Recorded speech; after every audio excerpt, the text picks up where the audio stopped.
Oke, selamat malam semuanya. Pada sesi ini kita akan melanjutkan materi aturan rantai bagian yang ketiga, yaitu aturan rantai untuk fungsi 3 variabel. Nah, misalnya kita punya fungsi 3 variabel, yaitu fungsi W itu adalah fungsi yang memiliki 3 variabel X, Y, Z. Kemudian masing-masing X ini merupakan fungsi dalam parameter T, Y-nya juga fungsi dalam parameter T, dan Z-nya juga fungsi dalam parameter T. Nah, pertanyaannya sama, bagaimana cara menentukan turunan dari W terhadap T? Nah, untuk menentukan turunan dari W terhadap T, coba perhatikan diagram berikut, yaitu saya punya fungsi W itu adalah fungsi 3 variabel X, Y, Z. Berarti di sini saya harus membreakdown ada 3 variabel seperti ini. Kemudian masing-masing variabel itu merupakan fungsi dalam T, Y, T, Z, T. Kemudian di sini ada variabel T-nya.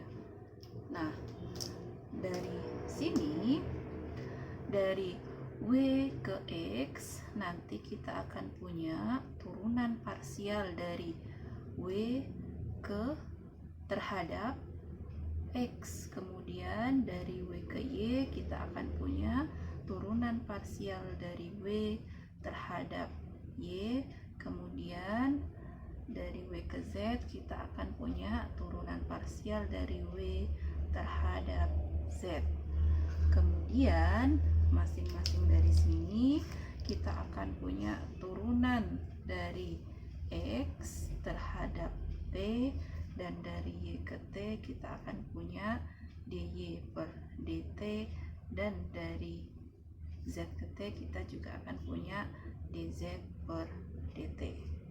Nah, coba perhatikan bagaimana kita membuat formula turunan W terhadap T.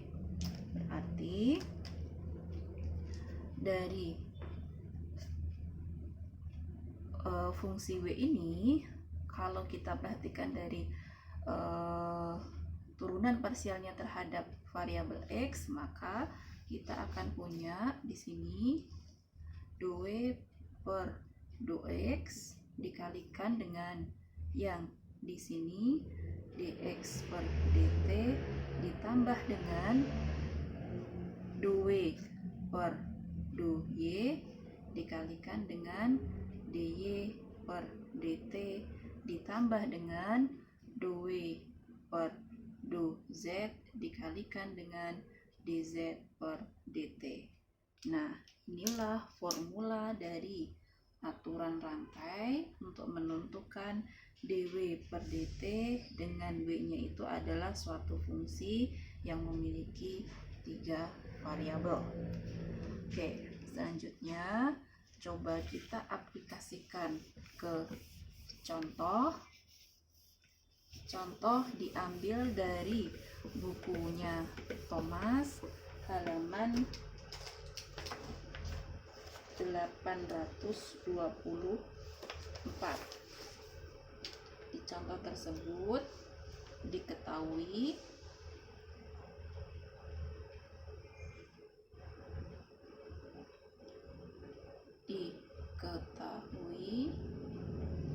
ini nggak perlu pakai nomor ya,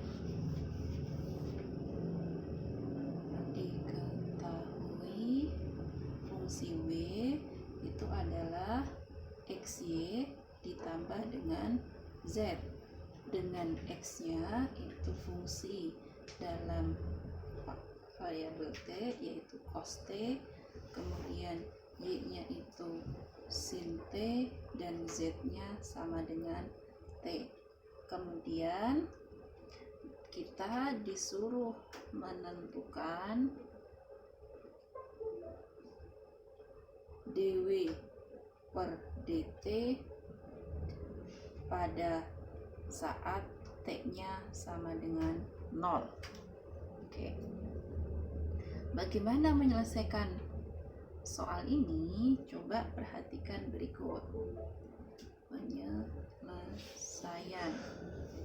Kita harus ingat formula aturan rantai untuk suatu fungsi yang memiliki 3 variabel adalah di sini dw per dt adalah dw per dx dikalikan dx per dt ditambah dw per dy dikalikan dy per dt ditambah dw per dz dikalikan dz per dt.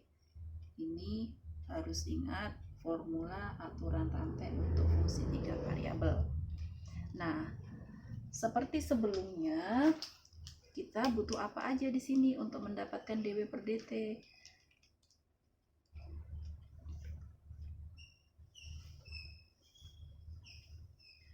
Nah, coba perhatikan soalnya. Di situ kita punya W itu adalah XY plus Z plus Z. Berarti di sini kita butuh dW per dx. Berarti dW per dx itu akan sama dengan, ingat, W diturunkan terhadap X, maka variabel Y sama Z dianggap konstan. Berarti kalau dW per dx itu hasilnya yang suku pertama itu menghasilkan X dan suku keduanya akan 0 karena Z dianggap konstan. Ini bukan X, ini Y, karena yang dianggap variabel itu X dan Y nya dianggap konstan gitu ya. Nah, kemudian kita juga butuh dW per dy.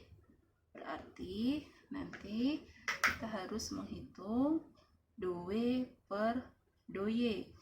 Nah, kalau W diturunkan terhadap Y, berarti X sama Z nya dianggap konstan. Berarti suku pertamanya ini hasil turunannya adalah X dan suku keduanya turunannya 0 karena Z dianggap konstan. Kemudian yang ketiga kita butuh dW per dz. Coba perhatikan di sini, kalau diturunkan terhadap Z maka variabelnya itu Z, X sama Y dianggap konstan. Berarti suku pertama turunannya akan 0 dan suku kedua turunannya akan sama dengan 1 gitu. Nah, selain itu kita juga butuh dx per dt. Dari soal kita punya X itu sama dengan cos T. Berarti kalau diturunkan terhadap T, turunan cos itu min sin T. Kemudian kita juga butuh dy per dt. Turunan dari Y terhadap T dan Y-nya sin T, turunan sin itu adalah cos. Berarti di sini cos T. Kemudian kita butuh dz per dt. dz per dt. Nah, Z-nya sendiri sama dengan T. Berarti kalau diturunkan terhadap T, hasilnya akan sama dengan 1. Ini koma ya. Oke, kita sudah punya hasil seperti ini. Sedangkan yang kita mau tuju itu adalah dW per dt pada saat T-nya sama dengan 0. Oke, kita substitusikan dulu apa yang kita punya ini ke dalam formula ini. Jadi kita akan punya dW per dt itu sama dengan dW per dx-nya berapa? DW per dx-nya apa? Dw per dx-nya ini, yaitu Y. Berarti ini kita ganti dengan Y. Kemudian dx per dt-nya apa? Dx per dt-nya di sini min sin T. Berarti ini saya tuliskan min sin T. Seperti itu. Kemudian suku keduanya kita butuh dou per dou nya ini. Berarti dou per dou nya siapa? X. Kemudian kita juga butuh dy per dt. dy per dt nya siapa? Ini. Berarti ini kita ganti dengan dikalikan dengan cos T. Kemudian ditambah dengan, perhatikan di sini, dou per dou z. Dou per dou z nya siapa? Ini 1. Berarti ini 1 dikalikan dengan dz per dt. dz per dt nya juga 1. Berarti seperti itu. Nah, kemudian dw per dt ini kita sederhanakan akan menjadi y nya kita ganti dengan sin t. Berarti ini sin t dikalikan dengan min sin t ditambah x nya itu adalah cos t dikalikan dengan cos t ditambah dengan 1. Ini hasilnya min sin kuadrat t ditambah cos kuadrat t ditambah 1. Seperti itu. Kemudian kita punya dw per dt seperti ini. Padahal di soal itu diminta dw per dt pada saat t sama dengan 0. Berarti nanti kita akan menghitung dw per dt pada saat t-nya sama dengan 0.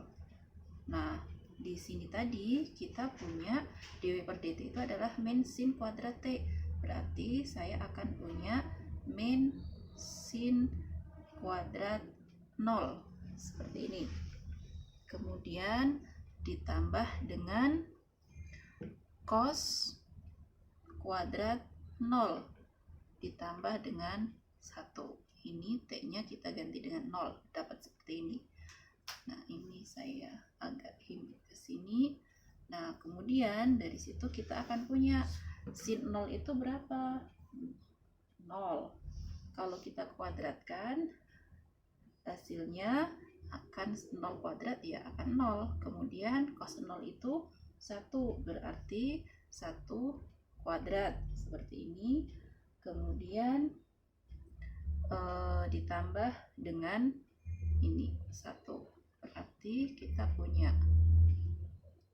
nilai 2. Berarti bisa kita simpulkan bahwa dw per dt pada saat t sama dengan 0 adalah 2. Ini adalah jawaban dari soal tersebut. Oke.